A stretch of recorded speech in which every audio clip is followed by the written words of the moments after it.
Ils buvaient dans le même verre, toujours sans se quitter des yeux. Ils faisaient la même prière, d'être toujours, toujours heureux. Parmi les gravats, ils souriaient, dans ce petit bal qui s'appelait.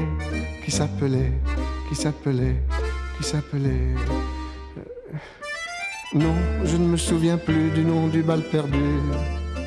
Ce dont je me souviens, c'est de ces amoureux qui ne regardaient rien autour d'eux. Il y avait tant d'insouciance dans leurs gestes émus. Alors quelle importance, le nom du bal perdu. Non, je ne me souviens plus du nom du bal perdu. Ce dont je me souviens, c'est qu'ils étaient heureux, les yeux au fond des yeux. Et c'était bien. Et c'était bien. À l'occasion du Dakar des mots de minuit, heureux de vous retrouver ce soir avec Sibiri Samaké. Sibiri Samaké, vous êtes artiste, on vous entendra jouer de la musique tout à l'heure, mais aussi, et peut-être avant tout, vous êtes le chef des chasseurs au Mali. Et dans cette fonction, c'est une fonction sociale d'être chef des chasseurs, vous avez de lourdes responsabilités, à la fois tracer des routes, chasser bien sûr, donc nourrir la population, être guérisseur, et après on verra pour la musique. Mais est-ce que vous pourriez définir votre rôle plutôt que métier? Je vous remercie infiniment après avoir m'invité sur vos plateaux Mots de minuit. Je me présente Sibiri Samaké, artiste, auteur, compositeur et arrangeur de tous mes œuvres. En même temps, la guérison, ça c'est du côté parental, je le fais. C'est vos parents qui vous ont appris à guérir, ça, avec les plantes, hein, avec les plantes, les feuilles, les racines et les écorces. Alors, qu'est-ce que c'est que le chef des chasseurs? Votre père était chef des chasseurs. Durant 45 ans. Et vous avez pris sa succession. Merci. Quel est votre rôle? Mon rôle, c'est de défendre le patrimoine, parce que c'est quelque chose de très important dans notre milieu qui ne doit vraiment pas se faire perdre. C'est la raison qui m'a poussé à marcher sur la même trace ou sur le même chemin que mon père. Alors, quand vous dites défendre le patrimoine, qu'est-ce que c'est que le patrimoine à défendre? La musique, quand on dit un chasseur, déjà, la chasse, vous avez été au Mali. Oui. C'est un tenue patrimonial. L'art que nous jouons, le goni, c'est... Parce que quand on dit goni au Mali ou en France, il y a beaucoup de gens qui disent « Oui, j'ai vu le goni ». Il n'y a que 3 gonis. Le dozogoni, c'est pour les chasseurs. Le kamalengoni, c'est pour les jeunes, la jeunesse. Le gozogoni, c'est uniquement les chasseurs. C'est le luth à 6 cordes. Hein. Merci, à 6 cordes. Le kamalengoni aussi, c'est à 6 cordes. Le 3e goni, c'est le djelingoni, le goni de griot. Donc, ils sont les 2 gonis, kamalengoni et dozogoni, sont confectionnés de la même façon, le même cordage, mais pas le djelingoni. La même calebasse. Vous avez dit griot. Est-ce qu'on peut confondre chasseur et griot? Non. Pourquoi? Non, ce n'est pas la même chose. C'est pas le même Quelqu'un rôle. peut chanter qui n'est pas griot. Est-ce que vous êtes vraiment chasseur? Oui, je peux le dire. Et vous, que chassez-vous? En fait, si quand on dit à quelqu'un il est chasseur, les gens ont peur souvent. Non, Oui, non, puis écoute, parce que j'ai eu beaucoup de questions qui m'ont posé au niveau de vos écoles. J'ai fait 2 écoles cette année. Il y a eu plein de questions des enfants qui disaient un chasseur, c'est celui qui tue, il tue. Il tue. Ouais. C'est pas ça. On peut dire, en Afrique, le premier porteur d'uniforme est le chasseur. Si vous voyez 100 villages en Afrique, les 95% sont créés et fondés et gardés par les chasseurs. Ah oui, alors, les 5%, c'est récent. Le chasseur, c'est pas seulement celui qui tue l'animal, c'est celui qui structure. C'est un gardien de la paix. C'est un gardien de la paix. Oui. Eh bien, si les gardiens de la paix en France étaient habillés comme vous, mais c'est différent. Ce serait formidable. Ouais, tous les chasseurs aussi ne s'habillent pas comme ça. Ouais. Alors, un mot sur les miroirs que vous avez sur votre costume. À quoi servent-ils? Bon, c'est pour chasser les mauvais esprits surtout.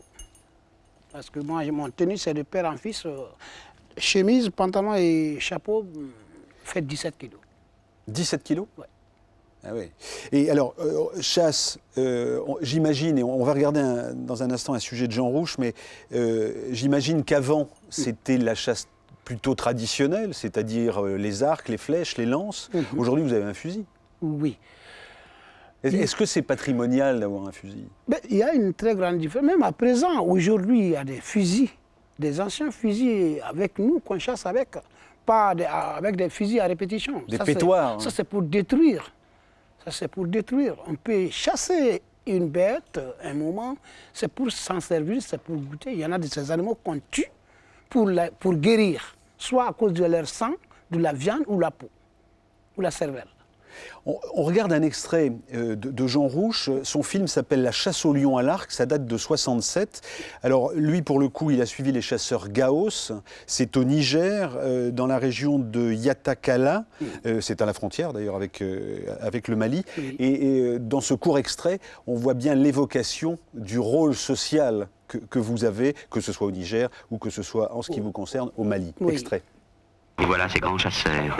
Taïrou, Isiaka, Bédari Melaki, Wangari Moussa, Isiaka Moussa, qui est aussi violoniste. Ils ont tué chacun 50 ou 100 lions, avec un arc et une flèche. Et chaque fois, la vieille Awa Adamou chante les louanges de ses chasseurs, chante les louanges de ceux qui savent attaquer le lion main à main, ceux qui peuvent amener un lion vivant au village en le tirant par la queue. Elle chante les louanges de Taïrou Koro, le chef des chasseurs. Elle chante les louanges d'Isiaka, le plus jeune chasseur, le plus courageux. Elle chante les louanges des ancêtres de ces chasseurs, qui bourraient leurs pipes avec des buffles.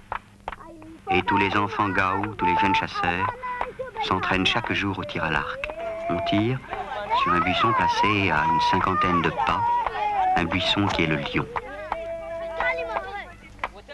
Sibiri Samaké, un commentaire sur vos confrères Gao? Bon, lui, eux, je peux dire, eux, c'est des chasseurs.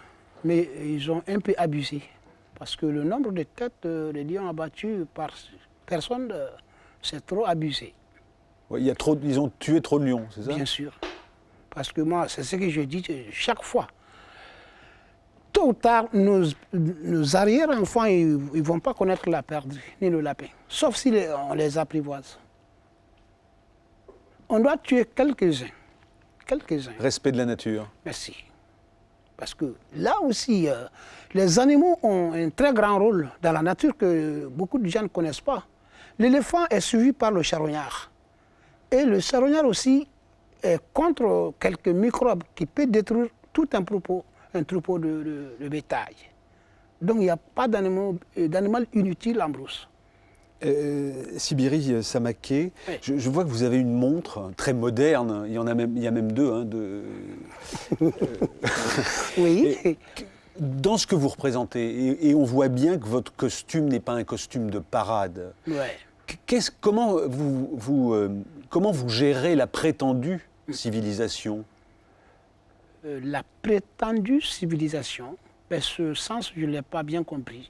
La prétendue, c'est-à-dire que les Blancs ont dit on vous apporte la civilisation à une certaine époque. Aujourd'hui, comment est-ce que vous résistez encore? Avant les Blancs, il y avait la civilisation en Afrique. Et surtout la démocratie.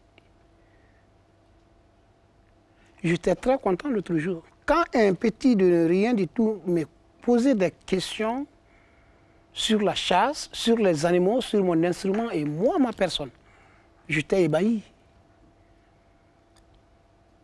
Or, chez nous, maintenant, en Afrique, il y en a de ces gens. Ils nous voient venir, les enfants, ils fuient parce qu'eux, ils savent ce que c'est. Parce qu'au village, par exemple, là, des passages, un petit peut me voir en cherchant à me taper, je ne connais pas. Ça vous inquiète?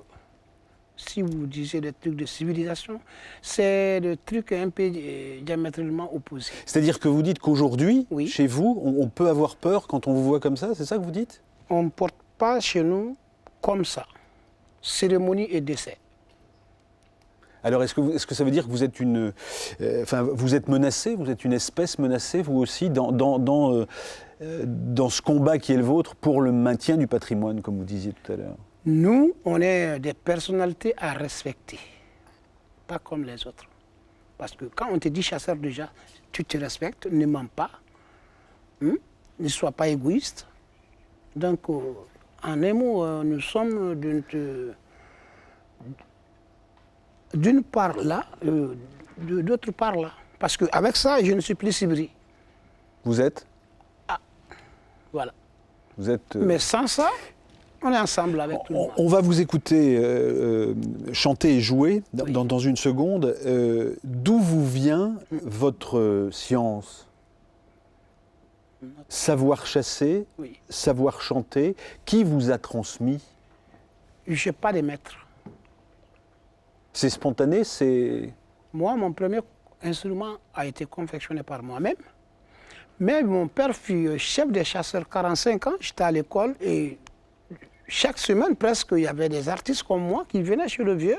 Oui, donc vous avez appris tout seul. Mais quoi. j'ai dit, au lieu d'admirer la guitare, je prends ce que mon père veut. C'est comme ça. Sinon, ma maman, elle est chanteuse. Elle vit, elle est dans les 96 ans maintenant. On va vous écouter. Oui. Musique du monde, Sibiri Samaké. Allez vous installer avec votre fille et votre frère. Le titre de cet album, c'est Jitumu Kono, ce qui veut dire L'oiseau de Jitumu. L'oiseau de Jitumu. Oui. Allez-y. Musique des chasseurs. Pendant que vous allez vous installer, je voudrais vous recommander de Hans Sylvester, Entre la nature et l'homme, édition de La Martinière, Les peuples de l'Omo. L'Omo est une zone qui se trouve dans le Rift, à plusieurs heures de piste d'Addis Abeba. C'est la vallée de l'Omo. Et les gens qui ont été photographiés ici, ces peuplades, ces ethnies, n'ont quasiment pas eu de contact encore avec la civilisation. Les deux seuls instruments, et c'est-à-dire qu'ils connaissent de la civilisation occidentale, c'est la lame de rasoir pour les scarifications, et c'est aussi, et malheureusement, on le voit sur ces images, la Kalachnikov. Et cette image est emblématique de l'Afrique, parce que là, on est dans une région frontalière avec le Soudan. Et ce sont des ethnies qui, parfois, ont connu la Kalachnikov avant l'homme blanc. Sibiri Samaké, Jitumu Komo, ce bel oiseau, extrait de cet album, ça s'appelle Bakromba.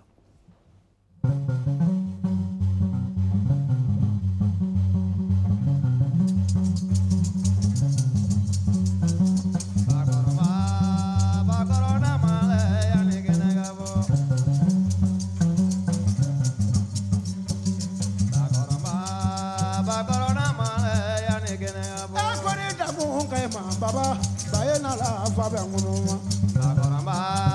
Bakorona male. Da ngudi amanyi baba, bayena la fabe ngunuma. Bakorona male yani genega. Sigi kamba mozo mana mambo yoba, bayena la kabezira numa. Bakorona male yani genega. Kana bugo nguna, shaka kuna ni ko gaye jema gaye makui.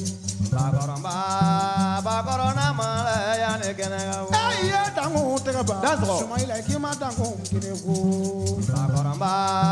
Bakorona male yani genega. Sandre gaya baba saja gaye jema gaye makile. Bakorona male yani genega.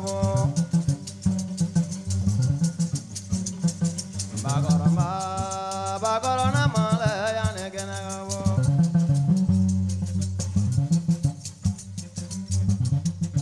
Namo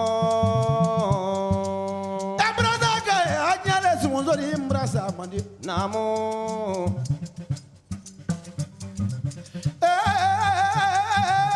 Embraza kani ile bamuri lo embraza Namo Komanda mredugo ki mambraza me Namo Kavuna kona eki mambraza me Namo Malamine kona eki mambraza memolo Namo Heji janga ya sa jai mambraza kameche Namo Sandre sa jai mambraza kaekwe Namo Tireta mama imam brasa kame. Namo. Nebolo ba nangwe imam brasa kame. Namo. Joya mugula tirela. Namo. Chebana mugula tirela kredo. Namo. Joya mugula tirela. Namo. Chebana mugula tirela. Namo. Kachamena mugula tirela. Namo. Kakizala tirela ntongro bani gwono mugula tirela. Namo. Tara mugo ki imam brasa me. Namo.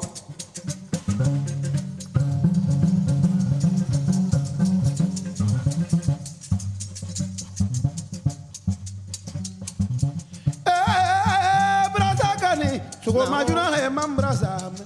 Namo. Sandre sa jaki imam brasa me. Namo. Mana kroke ke imam brasa me drije. Namo. Sali che ki imam brasa kame. Namo. Morisi bagayo brasa eko. Namo. Sumoila te ba ki imam brasa me bulula. Namo. Ka che ba do mine che ba do fafu. Namo. Jibri brasa mandi we. Namo. He kuzu ba bo jango he That's brasa all. mandi. Namo.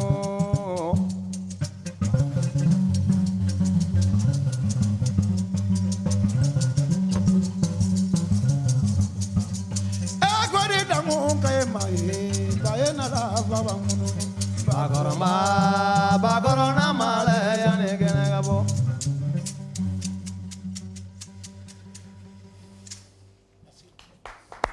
Sibiri Samaké, venez nous rejoindre.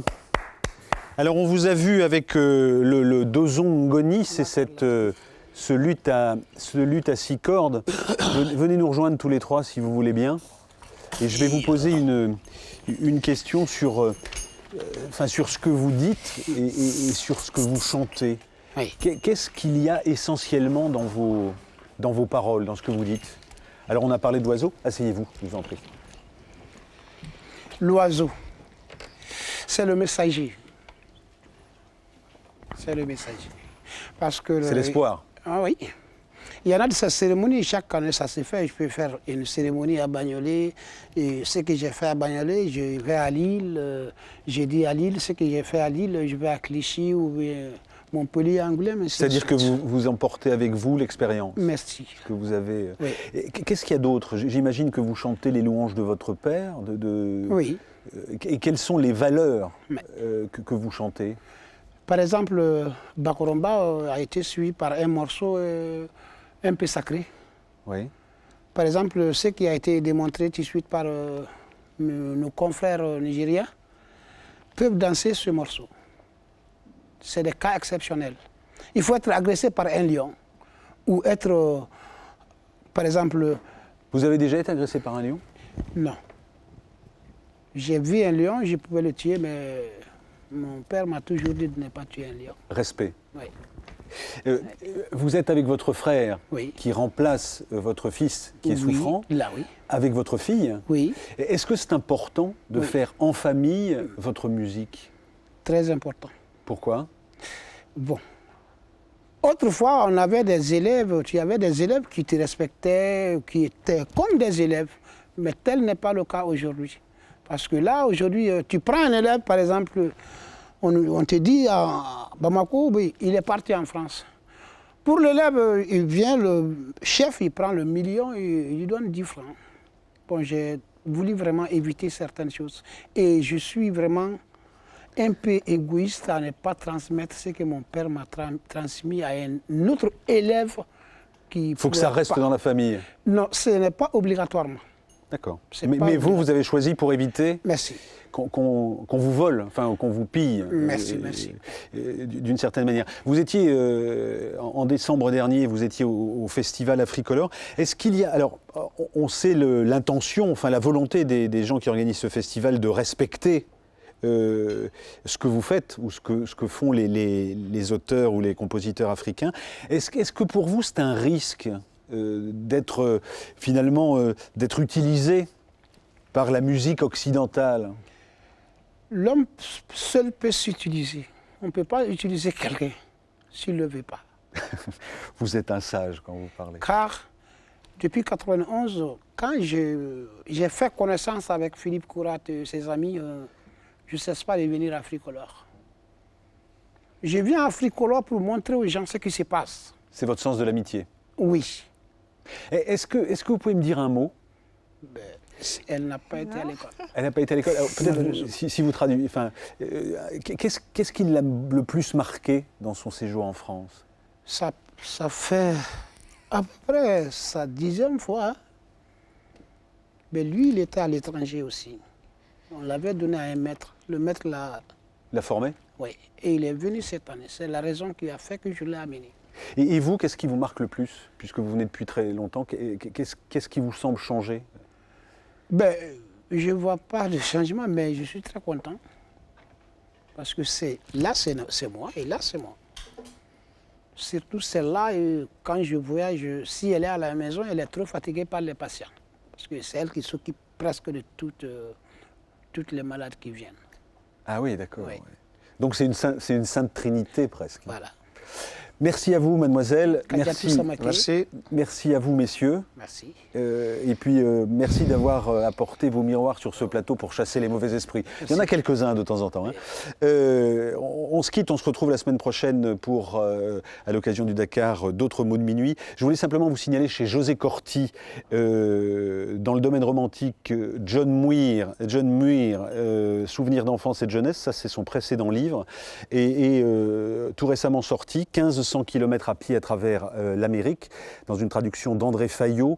John Muir est quelqu'un qui, ailleurs et toute chose égale par ailleurs, comme on dit, a respecté la nature comme vous, puisque c'est un grand naturaliste américain, peu connu en France, mais patron des écolos, ou en tout cas une référence des écolos aux États-Unis. C'est important. Et juste après la guerre de sécession, 1867-1870, il a traversé les États-Unis, 1500 km à pied, et il a noté sur son carnet la flore, la faune, tout ce qu'il rencontrait. Grand naturaliste, John Muir, oui. Et à lire donc ces 1500 km à travers les États-Unis, entre le Kentucky et le golfe du Mexique, là aussi, il s'agit du chant des pistes. Oui. Merci à vous, merci de nous avoir suivis. À la semaine prochaine. Bonsoir, bonne nuit. Merci. Allez.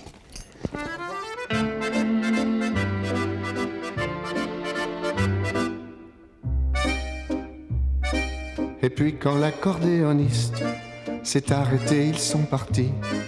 Le soir tombait dessus la piste, sur les gravats et sur ma vie. Il était redevenu tout triste, ce petit bal qui s'appelait.